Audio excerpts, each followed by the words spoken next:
क्या cross examination में आलतू फालतू सवाल पूछने चाहिए?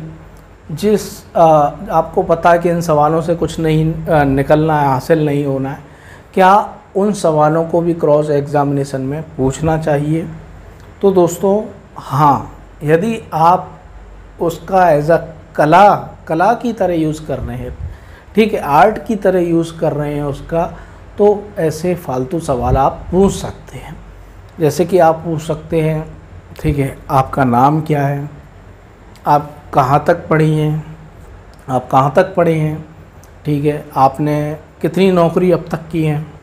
तो इस तरीके के सवाल आप कई सारे पूछ सकते हैं।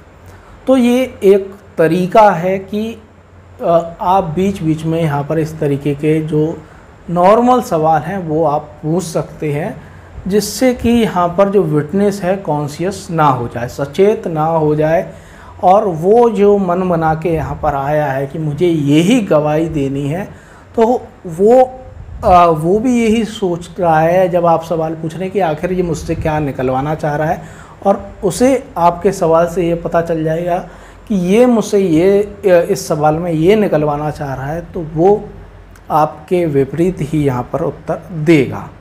तो ये बताया जाता है कि किसी भी आप यहाँ पर बरामदगी के संबंध में पूछ रहे हैं कोई सवाल, यहाँ घटना कहाँ पर हुई इसके संबंध में पूछ रहे हैं, तो एक साथ वहाँ उसके संबंध में सारे सवाल ना पूछ लें। यदि आप बरामदगी के संबंध में एक साथ सारे सवाल पूछ रहे हैं तो गवाह सचेत हो जाएगा कि ये सारे सवाल वो मुझसे बरामदगी के संबंध में पूछ रहा है। उसका प्रयास है बरामदगी को संदिग्ध बनाना। वो अपने बचाव में उसी तरीके के जवाब देगा, आप जो जवाब निकलवाना चाहते हैं वो जवाब नहीं देगा। तो ये कहा जाता है कि आप 10 सवाल ऐसे ही जनरल सवाल पूछें, नॉर्मल सवाल पूछें, ठीक है, आपके और उस व्यक्ति के संबंध कैसे थे, ठीक है, आपका वहाँ आना जाना था या नहीं, तो ऐसे नॉर्मल सवाल पूछें। उसके बाद एक आप इम्पोर्टेंट क्वेश्चन पुट करें।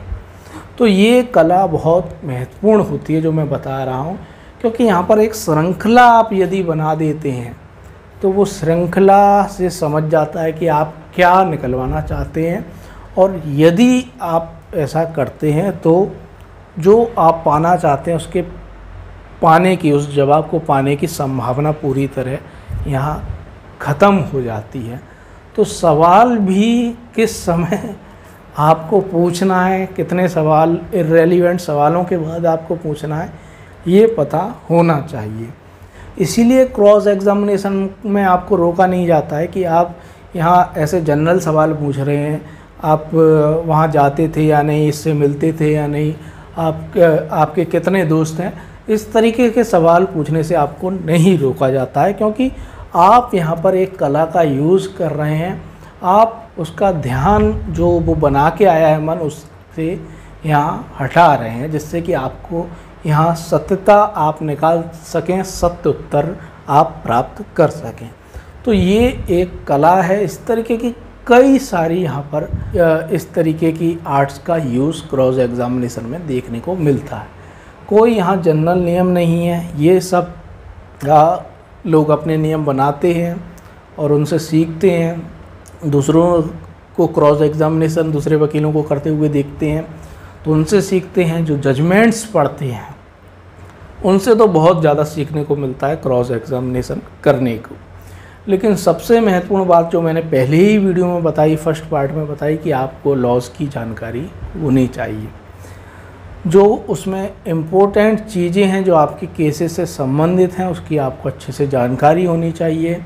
और यदि किसी विभाग से संबंधित कोई मामला है तो आपको पता होनी चाहिए कि उस विभाग में इस मुद्दे पे किस तरीके से कार्रवाई होती है, जिससे कि आप उसके संबंध में सवाल अच्छे से पूछ सकें, जिससे कि यदि वो प्रोसीडिंग लैप्स हुई है, वो कार्रवाई यदि पूरी नहीं की गई है जो करनी चाहिए थी उस विभाग को, तो आप पूछ सकते हैं कि आपने ये प्रक्रिया क्यों नहीं अपनाई।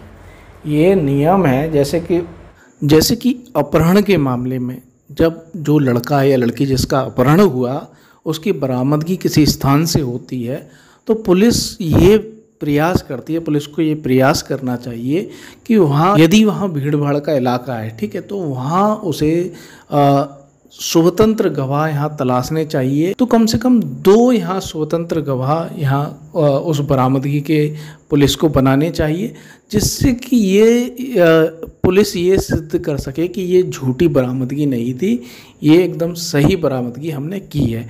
और यदि पुलिस ऐसा नहीं करती है तो उनके द्वारा की गई बरामदगी संदिग्ध हो सकती है। तो ये लॉज आपको पता होना, ये धाराएं आपको पता होना, ये बहुत महत्वपूर्ण है क्रॉस एग्जामिनेशन करने के लिए।